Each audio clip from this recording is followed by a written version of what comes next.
अस्सलाम वालेकुम, कैसे हैं आप सब। मैं उम्मीद करती हूँ आप सब खैरियत से होंगे। आज की वीडियो में गले का जो डिज़ाइन आपके साथ शेयर करूँगी वो हम इस्त्री की मदद से इसकी कटिंग करेंगे और साथ ही मैं आपको बॉर्डर पट्टी को हम अपने गले में किस तरह से इजीली घुमाकर किसी भी डिज़ाइन में लगा सकते हैं वो तरीका आपके साथ शेयर करूँगी। मेरी बॉर्डर पट्टी की चौड़ाई 1 इंच है, जो कि तकरीबन हाफ इंच के या हाफ इंच से कुछ ज़्यादा जो है वो गले में यूज़ की जाएगी। तो आइए सबसे पहले अपने गले की कटिंग करते हैं। गले की शेप और कटिंग का ये तरीका बहुत ही दिलचस्प है जो हम इस्त्री की मदद से करेंगे तो और बहुत ही आसान भी है। तो आइए अपनी कटिंग और स्टिचिंग स्टार्ट करते हैं। सबसे पहले बुकरम का एक पीस ले लेंगे जिसको हम दरमियान में से फोल्ड कर लेंगे। अब जिस साइड से हमने गले का फोल्ड किया है उस साइड से हम इसकी चौड़ाई नापेंगे। बुकरम की लंबाई मैंने 7 इंच ली है और चौड़ाई 4 इंच ली है। 3.5 इंच पे हम गले की चौड़ाई का निशान लगाएंगे और 5 और 5 या 5.5 इंच पे हमने गले की गहराई का निशान लगाना है। दोनों साइड पे हमने गले की गहराई का निशान लगा लेंगे। अब इस 3.5 इंच के निशान को और 5.5 इंच के निशान को आपस में मिला लेंगे।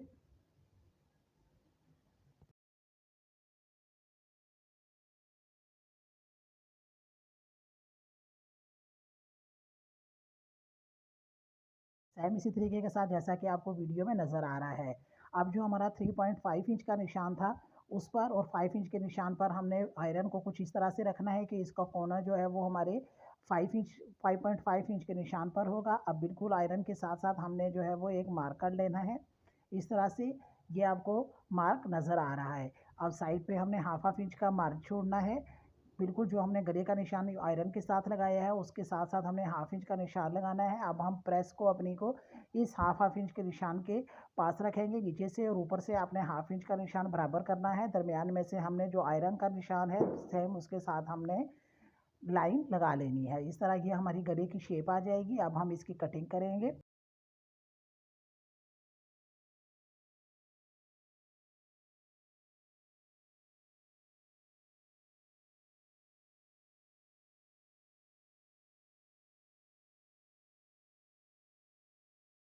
जब तक हम गले की कटिंग करते हैं तब तक अगर आप चैनल पर नहीं है तो चैनल को सब्सक्राइब और वीडियो को लाइक करना मत भूलिएगा और कमेंट बॉक्स में ज़रूर बताया करेंगे आपको ये वीडियो कैसी लगी। गले की कटिंग के बाद हमारे गले की शेप कुछ इस तरह से आ जाएगी। अब कटिंग करते हुए दरमियान में से पार्ट निकला है इसको आपने संभाल कर रखना है। जब हम अपने गले को कपड़े के साथ अटैच करेंगे तो इसको रखकर अटैच करेंगे ताकि हमारा गला ज़्यादा खुला या ज़्यादा तंग ना हो। आयरन के साथ मज़ीद ट्रिक्स भी हैं वो आगे जाकर हम आपके साथ में शेयर करती जाऊँगी।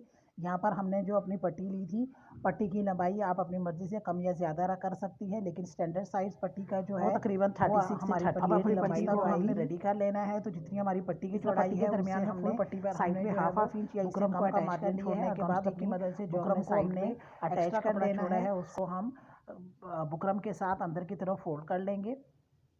सेम इसी तरीके के साथ जैसा कि आपको वीडियो में नज़र आ रहा है यहाँ पर हम इसको अंदर की तरफ कपड़े को फोल्ड करते जाएंगे और साथ साथ हम प्रेस से ही हमारी पट्टी फिनिशिंग में अटैच करते जाएंगे ताकि देखने में हमारी पट्टी जो है वो बिल्कुल फिनिशिंग के साथ है, क्योंकि ये पट्टी हम अपने गले में यूज़ करेंगे इसलिए इसका फिनिशिंग में आना बहुत ज़रूरी है। इस तरह पेस्टिंग पेपर यानी बुकरम के साथ हमारी ये पट्टी फोल्ड रेडी हो जाएगी। अब पट्टी के दोनों सिरों को हमने बराबर रखते हुए इसका दरमियान जो है वो इस तरह से फोल्ड कर लेना है जैसा कि आपको वीडियो में दिखाया जा रहा है। दरमियान में इसका फोल्ड करने के बाद हमने दरमियान में से कुछ इस तरह से शेप दे देनी है। इस तरह शेप देने के बाद आपने चेक कर लेना है कि इसके दोनों कॉर्नर बराबर आए हैं कि नहीं। उसका तरीका ये है कि आपने पट्टी को इस तरह से एक दूसरे के ऊपर रखते हुए फोल्ड कर लेना है। जब आप इसको इस तरह से फोल्ड करेंगे तो आपको पता चल जाएगा इसके कॉर्नर बराबर है या नहीं। हमारा ये कॉर्नर एक बड़ा और एक छोटा है तो हम अगेन इस पट्टी को दोबारा से इस तरह से सेट करेंगे। सेट करने के बाद अब हम जब इसकी मेजरमेंट करेंगे तो आप देख सकते हैं ये हमारे दोनों कॉर्नर्स बिल्कुल बराबर आ गए। अब यहाँ पर हम प्रेस की मदद से इसको अच्छी तरह से बिठा लेंगे। मेरी कोशिश होती है कि प्रेस का जितना काम है और कटिंग का जितना काम है वो हम एक ही दफ़ा कर लें ताकि हमें बार बार प्रेस भी ऑन ना करनी पड़े और बार बार सिलाई करते हुए हमें उठना भी ना पड़े। अब अपनी शर्ट को पहले हम अच्छी तरह से आयरन कर लेंगे ताकि अगर इसमें कोई सलवट वगैरह है तो वो अच्छी तरह से निकल जाए और आयरन करने से कपड़ा भी जो है वो थोड़ा खुलता है। इसलिए आपने पहले जहाँ पर आपने गला लगाना है उस कपड़े को अच्छी तरह से प्रेस कर लेना है। अब शर्ट को हम दरमियान से फोल्ड कर लेंगे और प्रेस की मदद से इसकी क्रीज लाइन बनाएंगे। ये गला हम डायरेक्ट शर्ट पर अटैच करेंगे, इसके लिए हमें अलग से जो है वो कपड़े पर अटैच करने की ज़रूरत नहीं है। शर्ट के शोल्डर आर्म होल्स को हमने अच्छी तरह से बराबर कर लेना है और उसके बाद प्रेस की मदद से इस तरह से शर्ट के दरमियान में क्रीज लाइन बना लेनी है ताकि हमारा गला और ये और पट्टी बिल्कुल शर्ट के दरमियान में लगे। आप देख सकते हैं कि ये हमारी प्रेस की मदद से क्रीज लाइन बन गई है। अब हम अपने गले को शर्ट के साथ अटैच करेंगे। तो सबसे पहले जो कटिंग करते हुए अंदर वाला पार्ट निकला था उसको हम रखते हुए प्रेस की मदद से अटैच करेंगे ताकि हमारे गले का एग्जैक्ट वही साइज़ आए जो कि साइज़ हमने रखा है, कहीं से ज़्यादा खुला या ज़्यादा तंग ना हो जाए। इस तरह से अंदर वाला पार्ट अटैच करने के बाद अब हम गले को इस तरह से, जैसा कि आपको वीडियो में दिखाया जा रहा है, रखते हुए सेट कर लेंगे। अब प्रेस की मदद से अच्छी तरह इसको हम अपनी शर्ट के साथ अटैच कर लेंगे। ये ध्यान रखना है कि आपने गला शर्ट के सीधी साइड पर, यानी जो शर्ट की सामने वाली ऊपर वाली साइड होगी वहाँ पर अटैच करना है। इस तरह गले को अच्छी तरह से अटैच कर लेंगे। अटैच करने के बाद अंदर से एक्स्ट्रा कपड़े की हम कटिंग करेंगे। तो 1/2 इंच का मार्जिन आपने लाजमी छोड़ना है और उसके बाद हमने गले के अंदर से कटिंग कर लेनी है। कटिंग करने के बाद जहाँ जहाँ पर कॉर्नर्स और गोलाई आई है वहाँ पर हम छोटे छोटे कट लगा लेंगे।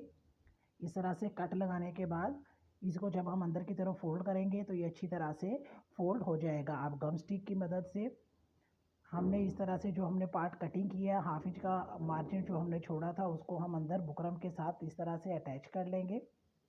साथ साथ आपने प्रेस भी करनी है ताकि गले में कहीं पर कोई ढील या चुनट वगैरह ना आए और कपड़े में कोई सिलवट वगैरह नहीं आएगी, तो आपका गला अच्छी तरह से सफाई के साथ अटैच हो जाएगा। इस तरह गले को आपने अपनी शर्ट के साथ अटैच कर लेना है। अच्छी तरह से अटैच करने के बाद अब जो हमने अपनी पट्टी रेडी की थी उनके सिरों को हमने अपने शोल्डर से रखना है और जिस तरह हमारे गले की शेप है इसी तरह हमने पट्टी को घुमाते हुए उसको साथ साथ प्रेस कर लेना है। आप चाहें तो यहाँ पर पट्टी को हल्का सा शॉवर कर लें। शॉवर करने से ये होगा कि आप जब उसको प्रेस करते हुए पट्टी को घुमाती जाएंगी तो जिस शेप में भी आप पट्टी को घुमाएंगी उस शेप में ये पट्टी घूमती जाएगी। अब जिस तरह हमारे गले की शेप है सेम इसी तरह हमने गले के ऊपर रखते हुए इस तरह से पट्टी की शेप बना लेनी है और जहाँ पर हमारा कॉर्नर है वहाँ तक हम इसकी शेप बना लेंगे। आप चाहें तो गम स्टिक की मदद से यहाँ पर पूरी पट्टी भी अटैच कर सकती हैं ताकि सिलाई लगाते हुए आपको आसानी रहे। लेकिन शेप बनाने के बाद यहाँ पर मैं पट्टी को ऊपर से हटा लूँगी। अब हम अपनी स्टिचिंग की तरफ चलते हैं। तो लेफ़्ट हैंड साइड से आपने जो पट्टी की शेप बनाई है उससे सिलाई लगाना आपने स्टार्ट करनी है। तो गले और पट्टी को इस तरह से रखना है कि बिल्कुल सिरे पे जो है वो पट्टी भी आएगी और सिलाई भी दोनों सिरे पर आएंगी। इस तरह सिलाई लगाते हुए आपने नीचे की तरफ आना है, जहाँ पे हमारा कॉर्नर है वहाँ तक आप आएंगी। बिल्कुल जो गले का कोना है वहाँ पर आने के बाद आपने पाँव सुई को बीच में करके पाँव को ऊपर उठा लेना है और पट्टी को जो हमने शर्ट के दरमियान की क्रीज लाइन बनाई थी बिल्कुल उस पर रखते हुए अब हमने नीचे की तरफ सीधी सिलाई लगाते हुए अपनी पट्टी को शर्ट के साथ अटैच करना है। ये पट्टी आपकी बिल्कुल जो है वो क्रीज लाइन के ऊपर होनी चाहिए और सिलाई बिल्कुल पट्टी के सिरे पर आनी चाहिए। इस तरह सिलाई लगाते हुए हम नीचे की तरफ आएंगे वहाँ तक जहाँ तक हमने पट्टी को फोल्ड किया है। इस तरह पट्टी के एंड पर पहुंचने पर आपने ध्यान रखना है कि आपकी पट्टी का कॉर्नर बिल्कुल उसी क्रीज लाइन पर आना चाहिए जो हमने शर्ट के दरमियान में प्रेस की मदद से बनाया था। अब जहाँ पर कॉर्नर पर पहुंचने पर अगेन आपने सुई को बीच में करके पाँव पर उठाकर कपड़े को घुमा लेना है। कपड़े को घुमाने के बाद पाँव नीचे करना है और अपनी सिलाई को कंटिन्यू करना है। जहाँ पर भी आपने कॉर्नर वगैरह आएंगे वहाँ पर आपने पाँव को ऊपर करके सुई बीच में करने के बाद अपने कपड़े को घुमाना है। आपने पूरी कोशिश करनी है कि आपकी सुई कपड़े में से नहीं निकले। इस तरह से सिलाई लगाते हुए अब हम ऊपर की तरफ आएंगे। यहाँ कॉर्नर पर पहुँचने पर आपकी बिल्कुल छोटी सी चुनट आएगी जो कि देखने में आपको बिल्कुल भी फील नहीं होगी, बिल्कुल हल्की सी ये चुनट आएगी। और यहाँ पर आपने जो है वो अगेन सुई को बीच में करके पाँव पर करके कपड़े को घुमा लेना है और अपनी सिलाई को कंटिन्यू करते हुए अगेन शोल्डर के एंड पर आ जाएंगे जहाँ से हमने सिलाई लगाना स्टार्ट की थी। अब हम पट्टी के दूसरे सिरे को अटैच करेंगे। तो ये सिलाई हम नीचे की तरफ से लगाएंगे, यानी जहाँ पे हमारा कॉर्नर था, कॉर्नर की शेप हम प्रेस की मदद से पहले ही बना चुके हैं। तो बिल्कुल उस कॉर्नर पर आपने अपनी सुई को रखते हुए सिलाई लगानी है और पहले हम अंदर वाली सिलाई लगाएंगे फिर हम बाहर वाली सिलाई लगाएंगे। गले की दूसरी पट्टी को अटैच करें। तब तक अगर आप चैनल पर नहीं है तो चैनल को सब्सक्राइब और वीडियो को लाइक करना मत भूलिए और कमेंट बॉक्स में ज़रूर बताया करें कि आपको ये वीडियो कैसी लगी ताकि हमारी हौसला अफजाई हो और हम आपके लिए नई नई वीडियो ला सकें। इस तरह सिलाई लगाते हुए हम अगेन शोल्डर के एंड पर आएंगे। यहाँ पर हमने अगेन अब जो बाहर की तरफ वाली सिलाई है उसको हुए पट्टी के दूसरे सिरे को भी हम अपने शर्ट के साथ अटैच कर लेंगे।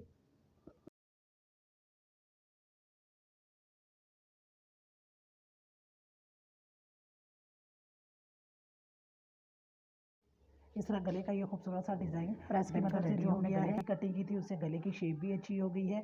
दरमियान में हमने यहाँ पर इसको मज़ीद खूबसूरत बनाने के लिए इसमें मोती अटैच कर लिए। अंदर की साइड भी बिल्कुल फिनिशिंग के साथ आएगी। आप चाहें तो यहाँ पर टसल या बटन भी अटैच कर सकती हैं, और आप अगर कुछ भी ना भी अटैच करें तब भी आपका गला देखने में खूबसूरत लगेगा। सेम डिज़ाइन हमने इसकी स्लीव्स पर भी बना लिया है। ये डिज़ाइन कैसा लगा कमेंट बॉक्स में ज़रूर बताइएगा। तो अगली वीडियो तक के लिए अल्लाह हाफ़िज़।